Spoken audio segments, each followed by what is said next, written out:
three legs: power and control, security and survival, and esteem and affirmation. If you are triggered by something, or if something has happened to you, I guarantee you it is because that ego, your ego, which is there to protect you, has been triggered in that way. One or the other. Power and control, security and survival, and esteem and affirmation. For example, as a woman, it's almost always about security and survival, right? Unless we're told we're not pretty, and then it's esteem and affirmation. Okay? So one of the things that we look at then, or that I look at, is where that soul loss. So when people come to me, lots of times where I hear is that there's a piece missing in my life, it feels like there's a hole in my chest, or it feels like I can't, it's like I know that there's something out there that I'm supposed to be able to do, I'm supposed to be able to achieve, I can't seem to get into the flow. Those are all words that cue me into knowing and understanding, again, that there's a piece somehow that's not quite right. For consciously, we can give up things, we can give up a part of ourselves. So if you grew up with a narcissistic parent, then lots of times as a child, you'll do whatever it takes to make mommy feel good, to make mommy feel loved, to make daddy stop hitting me, whatever that case is, and you will give that up. For our gay, lesbian, transgender community, LGBTQ+, whatever, again, you're trying to fit into a mold where you will be accepted. So lots of times you give up a part of your personality, a part of who you are, to please another person, a person that supposedly loves you to the best of their ability, whatever that may look like. But again, we give that up because we need the security, we need, again, the esteem and affirmation to be able to survive. So beyond soul loss, there's soul contracts. So for us as shamans, we believe, again, in upper world, middle world, and lower world. We come here, our belief system is, with a contract already in place. Sometimes it can be, I want to experience unconditional love. So again, we grow up on a childhood filled with trauma and a lot of other things, because we're learning the examples that we need to learn here in this skin suit on this particular planet. So I tell people all the time, your contracts that you left the heavens or the ether with, or the God of your understanding with, you get to be able to rewrite when you do an entheogen. Entheogens, again, have been used for tens of thousands of years to be able to treat soul loss and trauma and PTSD. Peyote, okay? Again, San Pedro, mushrooms, all of those entheogens. Iboga, which is an amazing entheogen, I have not done, but again, an amazing entheogen in regards to retrieving your missing soul pieces and or your soul loss. So when you think about the things that we as a society now deal with in regards to our anger, in regards to addiction, and again, your addiction can be drugs, alcohol, which we talk about ad nauseum. How about food? You know? How about sex? How about gambling? How about risky behavior? All of those things fill us temporarily until we can call those missing pieces back. We now know, after years and years of research, that addiction is a brain chemistry issue, and we're going to all agree to that. But what we also know is that the bottom line core issue is one of trauma. People overeat because they're eating their feelings. People overeat not out of necessarily a choice that they're making every day. They overeat because they're trying to fill a hole within their being that they can't fill any other way. So when we start microdosing any of the entheogens, when we start microdosing those, and then we actually are able to sit within a ceremony or have that ceremonial experiences, those pieces are called back. And I've asked, lots of times people ask me, do I have to sit in a ceremony? Not necessarily. Can I call those missing soul pieces back? Yep, if you have the bottom line rudimentary knowledge about how to do that, you don't need a shaman for that. You can do it on your own. How about the really, really deep-seated issues? most of the time you're going to need some help along the way, okay? So it doesn't require you to necessarily have a shamanic experience or a shamanic journey to make it happen, but lots of times you get stuck and you don't know how to get beyond where it is that you're at. I can tell you in my own personal life, 14 days of ayahuasca and puking in a bucket was what it took for me, okay? So most of the time it doesn't take that kind of experience, but I'm pretty tenacious, so again, that's how we did that. So the process used by shamans is that we claim and re-identify and integrate those soul pieces back within your spiritual body. That's how that works. By shamanically journeying to the spirit world, I actually hear lots of times and or see that missing soul piece within you. So what makes a shaman a shaman? We're not different than anybody else. We have the same things that go on in our lives as everybody else. The only thing that's different is that I have a working relationship with my spirit guides, totem animals, and the, again, elemental community. And I'll talk a little bit about that in a little bit. Again, we can help you identify those missing soul pieces before you come to journey lots of times. We'll help you find it, so you don't have to take my word for it. I can help you find those missing soul pieces, and we do that, again, within Lower World and teaching you how to journey on your own.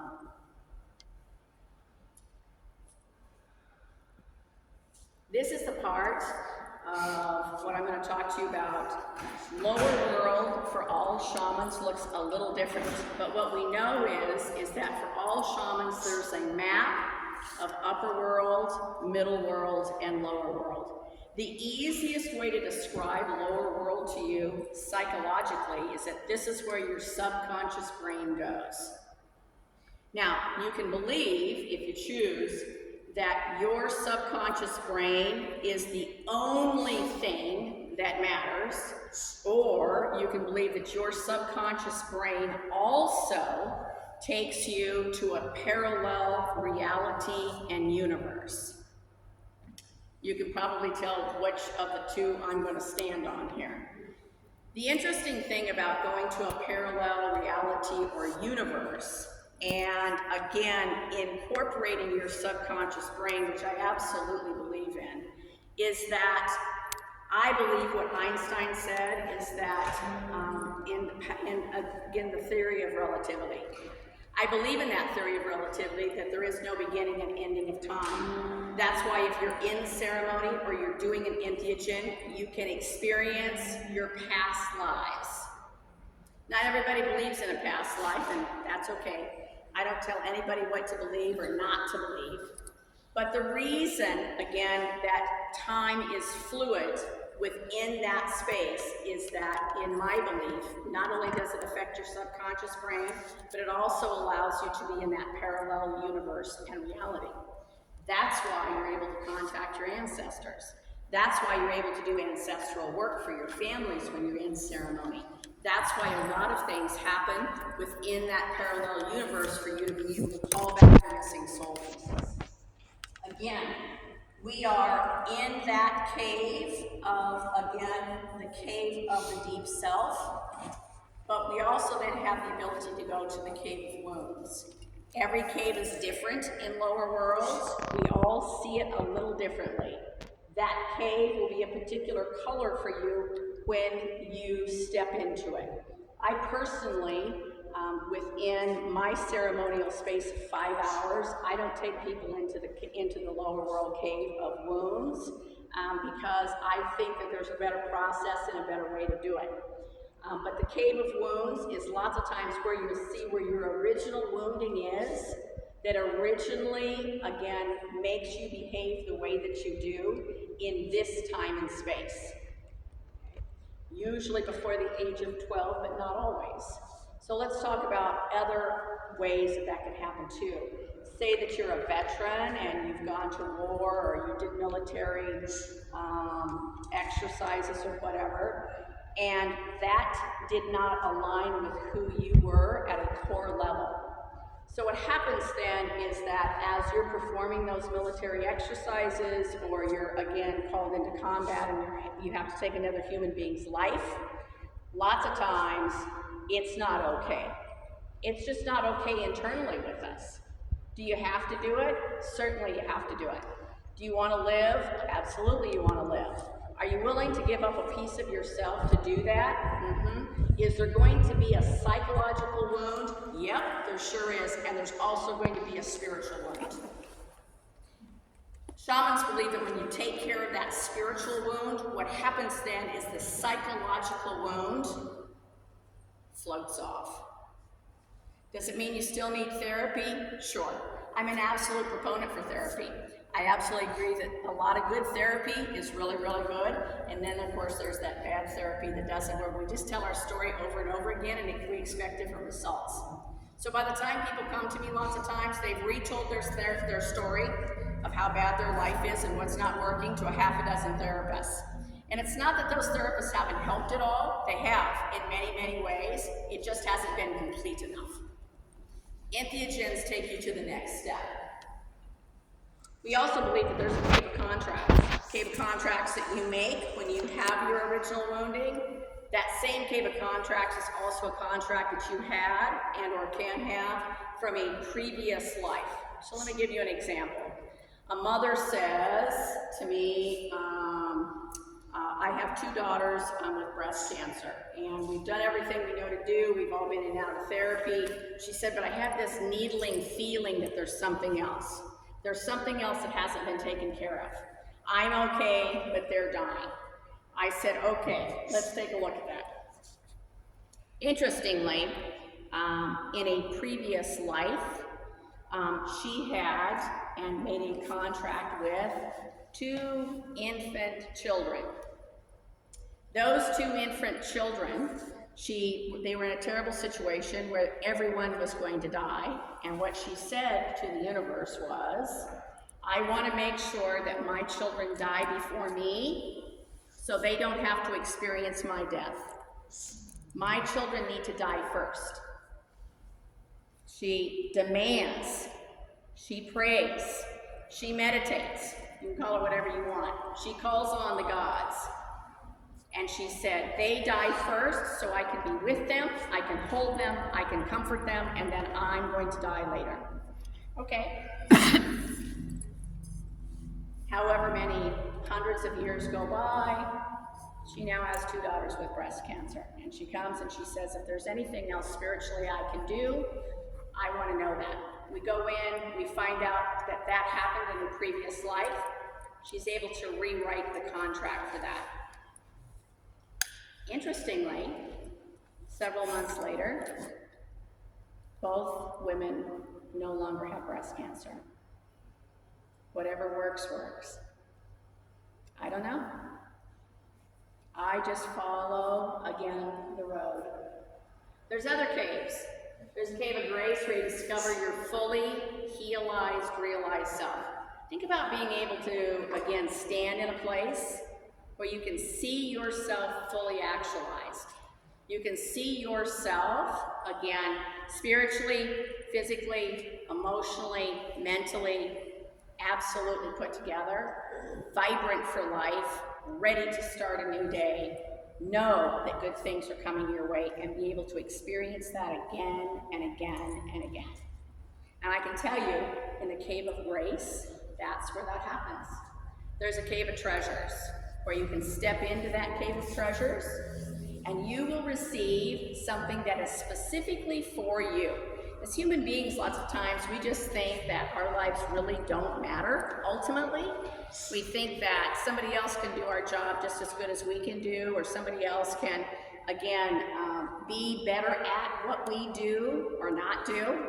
And I want you to know the concept that most of us have that do this work, believe that we are so individual, so individualized, nobody can do what you can do.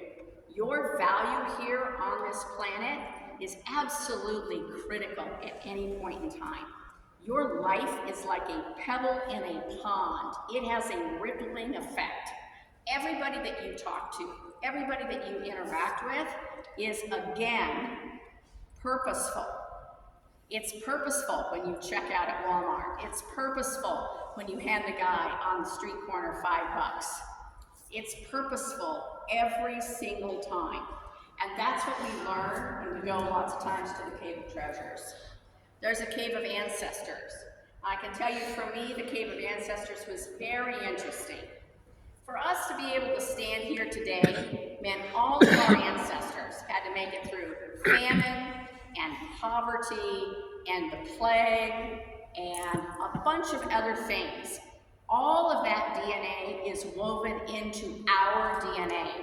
So when we contact our ancestors, we're not contacting our grandparent necessarily or our great-grandparent. We are contacting people that were within our lineage for thousands of years.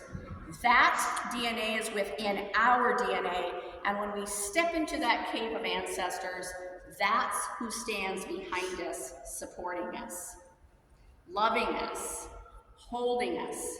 I sit in sweat lodge every now and again, and what I'm reminded is the Lakota teaching that I have that says, if I am able to sit in a sweat lodge, it's because someone sweated for me. Somebody stood or sat in that sweat lodge and called forward in time and space everyone within their lineage. So when I sweat in a sweat lodge, I make sure it's not just for my children and my grandchildren. I'm calling out 1,000 years. 1,000 years of humanity that I want them to understand and know the significance, again, of sweating, of being within that community and in that space. So for the Cave of Ancestors, for me, when I accidentally stumbled into the Cave of Ancestors, I was greeted by a woman that, I don't know, short, long, dreadlocky kind of hair, not real clean, who, again, I said hello to. She very briefly kind of nodded like she was not very entertained by my presence. And there was a big stone pillar that sat in the middle of that cave. And I was just wandering around, minding my own business, and she came over and grabbed my hand and slammed it down on top of this crystalline stone that was in the center. And the only thing she said to me is, your blood mixes with the blood of all your ancestors from thousands of years ago. And I was deeply humbled. Deeply, deeply humbled. So the Cave of Ancestors is all of that collective wisdom and that collective knowledge. And then there's a Cave of Lost Children. It can be your own inner child that's lost. For women, it can be, again, a child that, again, you've lost in pregnancy, whether it's abortion or spontaneous miscarriage, which can happen. Again, all of those caves are relative and pertinent in regards to you finding your missing soul piece. When we sit in ceremony, we use the 4 elements and the 6 directions to assist us. It took me a long time as an adult because most of my imagination had been beaten out of me as a child to understand my surrounding and my environment. For us, when we call within the ceremonial space air to us, it's because we have a relationship with air. We have a relationship with the spirit of the East. That relationship becomes a consciousness. So for us in the shamanic world, every plant has consciousness. Every animal has consciousness. So when I eat plants, when I consume plants, I'm consuming the consciousness. One of the reasons that we believe that psilocybin works is the mycelium is conscious. The mycelium on the planet, again, underground, is conscious. When you consume iboga, you're consuming part of the bark of that tree. It has a consciousness. The interesting thing between the shamanic view and Western medicine is Western medicine doesn't give any consciousness to any type of medicine that you should take. So if you're taking a medicine, there's no consciousness to that. You're just popping a pill and moving about your day. For us, it's a little different. So air has a particular, again, significance to us, and we call upon all this. Fire is in the south for us, and for me, I have a totem animal that also sits there, which is a yellow boa, who sheds its skin again and again. Ask yourself, are you the same person that you were when you were 20? How about when you were 25, or when you were 30, or when you were 35? For those of us, I'm 60. I'm not the same person that I was when I was 20, thank God. I've moved on a little bit. So again, fire is about, again, the peeling off that layers of onions, peeling off that skin that no longer fits you. Water's located in the west. Again, I have a conscious relationship with water. The water within the planet unites within the water that is in my body. Okay? Can't have one without the other. It is a consciousness of water. It is a consciousness of, again, the spirit of the West. The earth, the minerals that are in this earth that I walk upon, where my ancestors have lived, I'm walking on those ancestors. I'm walking on those minerals that are in my bones, and I, again, am calling on those ancestors. I'm calling on that, again, when we do ceremonial work. And ultimately, I want you to know this is what all shamans do, whether they know it or not. When we sit within ceremony, you have a toroidal field within your heart space, and it is the same toroidal field that is in the earth. We ground ourselves within that toroidal field, and we hold what is considered to be sacred space. So, as people are experiencing their entheogenic experience in a non-clinical setting, I am literally holding the container. I am holding the space of light in, and I am actually holding the space of darkness out. And I am using my body as a vessel, as an open vessel of moving that energy and light and dark out. And that's what we do that's different from ceremonial to non-ceremonial entheogen use. And I just tell people, if you don't believe me, you can just look around at nature and ask yourself, I wonder what, again, the commonality is.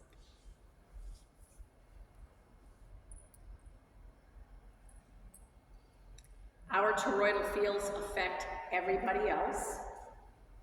If you've ever walked through a crowded area and somebody brushed up against you and you felt weird, that's what that feeling is.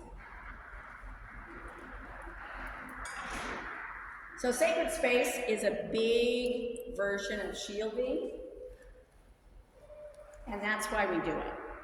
So when I walk through an area that feels uncomfortable for me, where again it feels low vibration to me, no offense to Walmart, but I'm just going to use that. That's why I shield up. This is why I shield up, and why, again, because I am consciously aware of everyone else's toroidal field.